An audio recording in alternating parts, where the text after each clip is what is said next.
میں جان زیب علی محکمہ پولیس میں انسپیکٹر تھا۔ ایک دفعہ میں ڈیوٹی سے گھر واپس آ رہا تھا کہ مجھے راستے میں عشاء کی اذان سنائی دی۔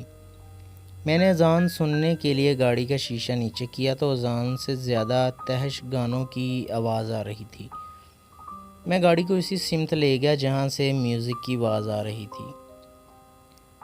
پتہ کرنے پر معلوم ہوا کہ یہ ایک پیشہ ور طوائف کا گھر ہے، جس کے پاس مغرب کے بعد علاقے کے وڈیرے لوفر اور رئیس لوگ شراب میں دھت ہو کر آ جاتے ہیں اور پھر ساری رات ناچ گانے کی محفل جمائے رکھتے ہیں۔ کچھ ضروری معلومات لینے کے لیے میں طوائف کے کوٹھے میں داخل ہو گیا۔ سامنے سب نشے میں دھت تھے، یہاں تک کہ سیکیورٹی گارڈ بھی اپنے ہوش و حواس میں نہ تھا۔ میں نے جا کر طوائف سے کہا کہ اذان ہو رہی ہے، میوزک بند کرو، تو اس نے میری بات سنی انسنی کر دی۔ پھر میں نے میوزک سپیکر کی تار کھینچ کر توڑ دی۔ میوزک بند ہوا تو نشے میں دھت وڈیرے بھی اسرار میں نظر آنے لگے۔ میں نے طوائف کو نصیحت کرتے ہوئے کہا کہ کچھ تو خدا کا خوف کرو۔ میری بات سن کر طوائف نے طنزی انداز میں کہا کہ کیا خدا صرف تمہارا ہے؟ طوائف کی بات سن کر مجھے بہت غصہ آیا اور میں نے تھانے سے عملہ بلا لیا۔ عملہ آنے سے پہلے حالات کی نزاکت کو سمجھتے ہوئے باقی تماشائی فرار ہو گئے، مگر طوائف اور اس کی چیلیاں لیڈیز پولیس کے حوالے کر دی گئیں۔ مجھے پولیس کی بے بسی کا اندازہ تب ہوا جب ایک طوائف نے بھرے مجمع اور میرے عملے کے سامنے مجھے کہا کہ انسپیکٹر جہاں زیب، یاد رکھنا میں تم کو اتنا ذلیل کر دوں گی کہ ایک دن میں تیری ہی بیٹی سے مجرا کرواؤں گی۔ وہ جسم بیچنے پر مجبور ہو جائے گی اور تو چاہ کر بھی کچھ نہیں کر سکے گا۔ میں چاہ کر بھی طوائف کے منہ پر تھپڑ نہ مار سکا اور لیڈیز پولیسیا کو اٹھا کر لے گئی۔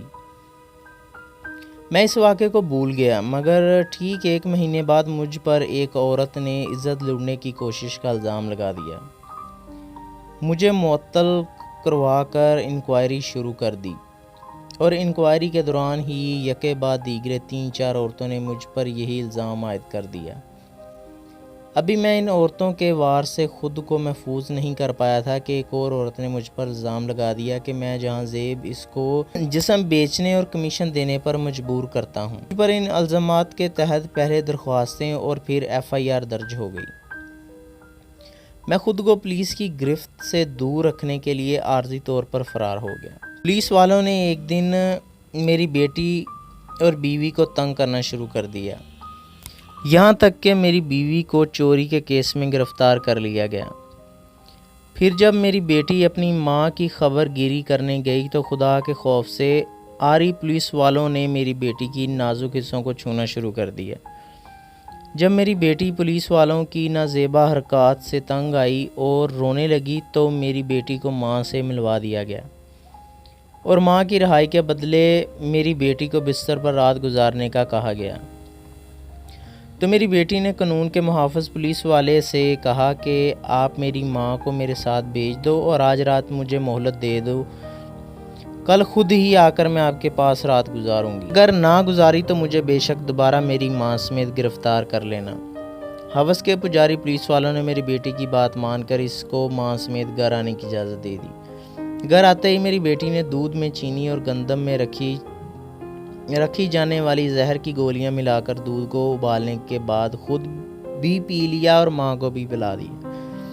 دوسرے دن سورج نکلنے سے پہلے ہی میری بیوی اور بیٹی مر چکی تھی۔ مجھے جب بیوی اور بیٹی کی موت کا پتہ چلا تو میری زندگی کا مقصد ختم ہو گیا۔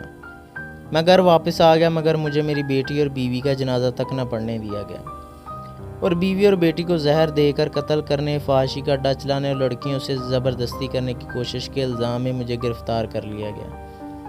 میں نے خود کو حالات کے دائرے پر چھوڑ دیا، مجھ پر الزام ثابت ہو گیا اور جیل بھیج دیا گیا۔ میں آج جیل سے اپنی سزا پوری کر کے باہر آ چکا ہوں، مگر میری زندگی کا مقصد ختم ہو چکا ہے۔